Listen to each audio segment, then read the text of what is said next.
Il y a un peu plus d'un an, j'ai été frappée par une paralysie faciale. Je n'avais pas eu d'accident, pas de chute, pas de traumatisme extérieur, juste mon propre nerf facial qui a cessé de répondre après la réactivation d'un virus que je portais déjà en moi. Je pouvais parler, mais je n'avais plus mon sourire.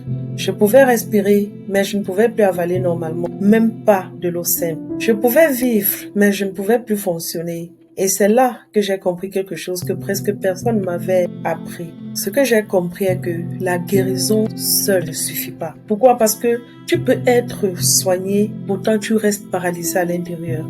Tu peux cesser de souffrir et ne pas savoir vivre librement. Tu peux être guéri, mais avoir encore besoin d'être rééduqué pour marcher, pour penser, pour réagir comme une personne entièrement vivante. Un jour, le Saint-Esprit m'a ouvert les yeux et j'ai vu que ce que mon corps a vécu, des milliers de croyants le vivent à l'intérieur. Ils sont guéris, mais ils ne sont pas libres. Leurs blessures sont pensées, mais ils habitent encore dans une prison invisible. La raison de ce podcast est bien pour cela.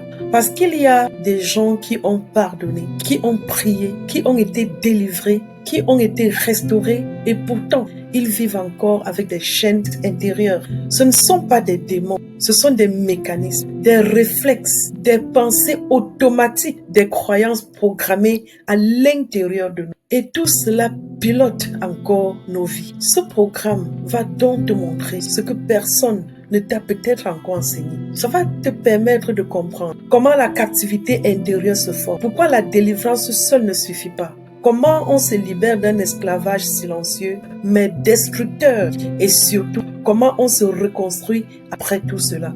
Parce que on ne se libère pas juste pour respirer ou pour survivre, mais on se libère pour penser, pour aimer, pour choisir, pour marcher, mais autrement. Je te souhaite la bienvenue dans cette série intitulée « Les formes subtiles d'esclavage intérieur ». Et tout ce podcast repose sur une vérité simple. Tu peux être guéri, tu peux être sauvé, tu peux être sincère et pourtant ne pas être libre. Mais ceci va changer. C'est ce que je suis venue te dire. Ce parcours est construit comme une vraie rééducation intérieure.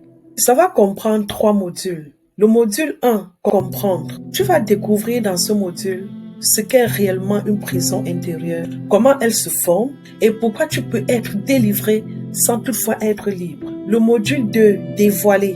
Tu vas apprendre à reconnaître les 7 prisons invisibles les plus fréquentes, celles qui se cachent derrière un caractère fort, derrière une fausse humilité, derrière une prudence excessive, derrière une justification, mais pourtant qui t'enferme. Module 3, reconstruire. Tu vas apprendre à te rééduquer intérieurement, c'est-à-dire tu vas réapprendre à penser, à réagir, à décider comme une personne que Dieu a libérée, mais pas comme une personne qui survit encore. Tu ne vas pas juste sortir des chaînes intérieures qui t'attachent, mais tu vas apprendre à marcher sans ces chaînes. Et on ne va pas vraiment attendre. L'épisode 1 commence juste après cette introduction. On va entrer directement dans la première clé intitulée « Qu'est-ce qu'un esclavage intérieur ?» Comment est-ce que l'esclavage intérieur se forme? Comment est-ce qu'il se cache? Comment est-ce qu'il se nourrit?